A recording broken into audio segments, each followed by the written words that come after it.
Welcome back to the Sunday Supplement. A very good morning to you. Bad Thursday night for Manchester United and City, both out of Europe, now completely, John. But head-to-head at the top of the Premier League, which one do you think might be affected more by going out? Well, I guess they've both now got extra focus on the Premier League, but I do think you suddenly look and see that Manchester City, I think, have got a harder running. Yes, you can argue that they've got that showdown game, which is emerging as the game of the season, perhaps, on April the 30th against Manchester United. But you think now United in pole position, you have to think that they've got the experience, they've got the mentality. I think this is probably the most average team that Sir Alex Ferguson could ever have dreamed winning the title with. But they do have that incredible never-say-die spirit. They've regained pole position, they've regained impetus, and I think Manchester City have much to do. I think also City will perhaps now be feeling the pressure. I saw them at Swansea last week and they played like a team that looked tired, feeling the pressure. You wonder whether it will get to Mancini, because Mancini, for me, I know perhaps some papers suggesting that he'll be safe whatever this morning, but I actually think that if he fails to win the title and he also fails to deliver silverware this season, then I think he'll be really lucky to keep his job, because I don't think that constitutes progress. It's been a bad week, I think, for English teams in Europe. I still believe that the Premier League is the best league in the world based on competitiveness, I think attractiveness to watch, but I do feel that we're falling behind in technical quality in some of the leagues in the rest of Europe, and perhaps City and United have paid a heavy price, I think, by fielding understrength teams and being rather dismissive of other teams around Europe, which is a sorry state. Just on that point you made about Mancini may be struggling if he doesn't win the title, Simon Malek in the Sunday Mirror has written a story getting the dreaded vote of confidence, a City insider talking. There is still a belief that he can deliver the title this season. There is no appetite whatsoever to change the manager. I mean, that's not, you don't want to hear that with about 10 games to go. You don't, and I also feel that if Jose Mourinho were available, and it's a big if, still, I think, this summer, and Manchester City finished second, and I've long since believed that they would win the title because I think their squad has been excellent, but now you begin to have doubts. But if they were to finish second without silverware and Jose Mourinho was available to the board, and I think he brings with him a more guaranteed success level, then I think City would find that difficult to resist. And I think there will be a clamour for Mourinho. I think Mourinho has an attraction to the Premier League. I think it would be great box office again, although he obviously comes with flaws as well. I think it would be difficult to see him return to Chelsea, but I do think that while Manchester City are a club with trying to stake a global reputation, I think that Mourinho would be a very, very difficult ticket to turn down. He's the best manager in the world, bar none. There's no question about that. He comes with the nearest thing that you can get to a guarantee of the title. Only problem is, and I definitely agree with you that City would want him, but the problem is his ambition is to become manager of Manchester United. Now, you could use Chelsea as a stepping stone to that. You could use Tottenham as a stepping stone to that. You couldn't use Liverpool. No. Not that he'd want to go to Liverpool because of lack of potential, but he couldn't use Manchester City. And I think that's the main reason why he won't go to Manchester City. I think they will want him if they don't win the title. And it's quite interesting to read this morning Roberto Mancini talking about Lazio and when he was a player there and how they were in good position but didn't quite have the DNA, you know, that Crossi has just alluded to, that Manchester United have got. Never say die attitude. Yeah, it's. I just think that they're probably wise to soldier on with Mancini because they won't get the only manager who's substantially better.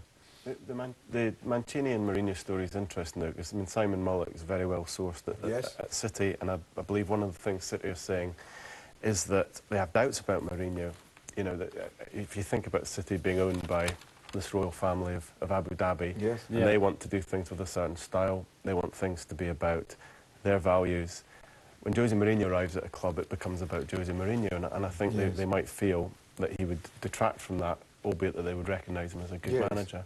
The message they're giving out is that, you know, Mancini is safe, even if he wins nothing, because they just rate him as a manager. They think he's one of the top 4 or 5 managers in world football. And interestingly, they've been looking at what Chelsea have been doing, and they want to draw a distinction. They don't want to be seen as a Chelsea. Yes. They want to be seen as a bit more sort of long-term in their thinking than that. But as Crossley says, you can have those intentions now if you don't win anything at the end of the season and Mourinho's on the market. Yeah. That kind of situation. The other thing is that, as you rightly say, that the people in charge of a club have to be much less excitable than supporters or journalists. I mean, we can talk in this because nobody remembers what we say, you know, 6 weeks later. We can demand change and we can do this, that and the other, but the people in charge of a club have to keep their head up and their foot on the ball and look around. And if you do that, you do see that Mancini has undoubtedly made progress, and that if that progress were to be, well, we're talking as if he hasn't won the league this season, it's possible he will, but even if he doesn't, there will still be a gradual rise that can only end in the title at the Etihad Stadium, sooner or later. He's definitely made progress, and any club that's ever won the Premier League has actually challenged for it the year before. Yes, you know, and you need to do that before you can take the next step. I do. The one thing that worries me about Mancini is recent admissions. I mean, after Everton, for example, and then again on Thursday night, that he admitted it. He got it wrong. He underprepared. He underestimated the opposition. And I think to do that publicly, it's one thing to kind of spare your players the criticism. It's another thing to be so candid and say, actually, it was down to me, it was my management. And I'll tell you what, if there are excuses needed to dispatch his services, then he's provided that. I think the other thing is perhaps his management techniques. I don't think, you know, we don't expect players to love the manager. There's no need for players to love a manager. But I do wonder sometimes about, he doesn't seem to have great relationships with players. You need that to get the very best out of players. And I think there will be an expectation, because of the spending levels last summer, in the last couple of years, for Manchester City to win the title.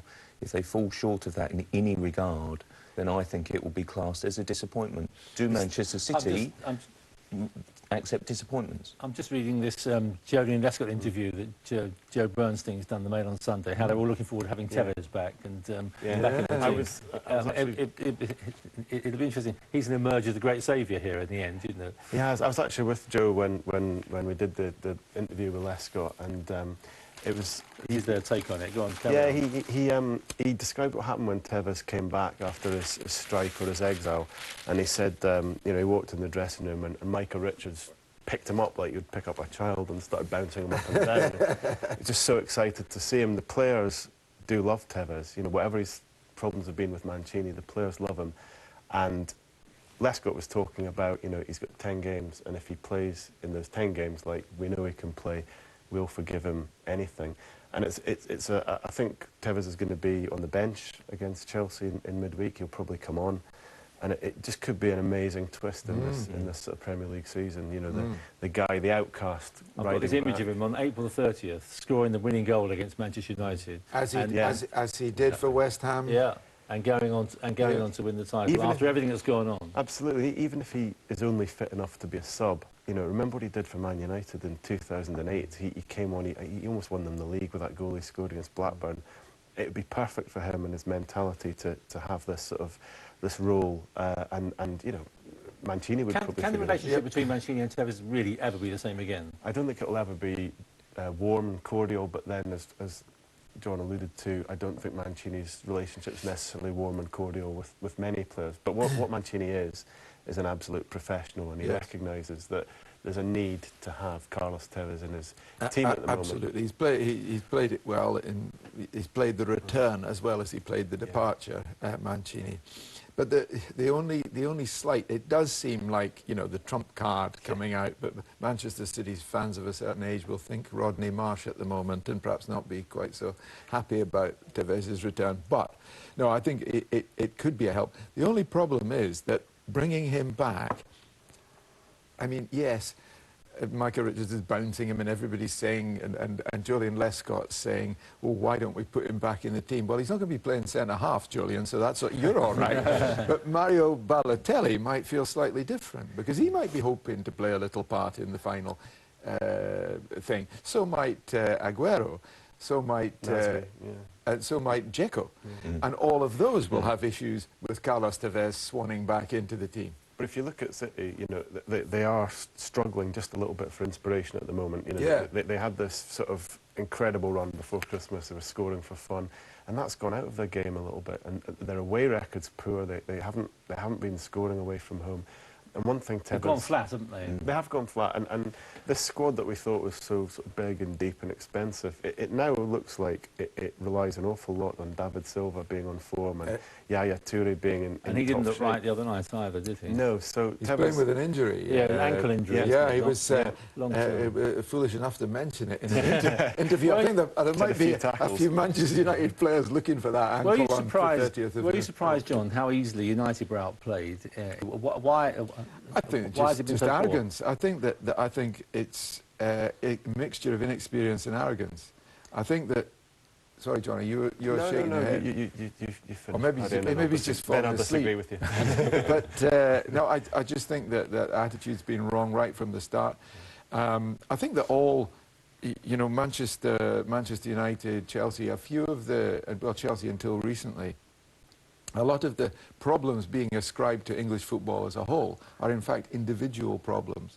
Manchester United are clearly transitional, absolutely slaughtered by Barcelona, and even in the Champions League final, and even before that, Ferguson must have known that this team was never going to get anywhere near Barcelona, and had already planned to bring in Ashley Young, Phil Jones, and all the others, you know, all the cleverly bring him back from loan and so on. So he'd already knew when he went to Wembley last May that that team was nowhere near good enough to challenge in Europe. Well, this team isn't either. Well, not yet. But I still think that they should have tried harder. It's not good education to go into European matches thinking it's the early round of the the Garlic Cup. Europa League. Garlic Cup, yes. But I just think that's bad for Manchester. It's not Manchester United. You know, Ferguson ought to know that better than me. You would expect them, Jonathan, to win at Wolves today? You would do, yeah, you would. I mean, which would open up, what, a 4-point gap at the top? 4 points with City, obviously, having that game against Chelsea. I think United will actually find it a little bit tough against Wolves today because they're going to be fired up. But, you know, they know how to get the job done in the Premier League. Going back to Europe, where I disagree with Paddy is that, you know, you're talking as if they're the only team that's had problems. You know, we saw Arsenal losing 4 in very quick succession in Milan. Chelsea have got through by inspiration, but it hasn't been by sort of great defensive play. No. And then Man City have gone out. And I agree with that, but I just think the Premier League's become just such a fantastically exciting league, but a league where it's almost like school football. It's just you attack, but if you look at the defending in La Liga, you'll see the same thing.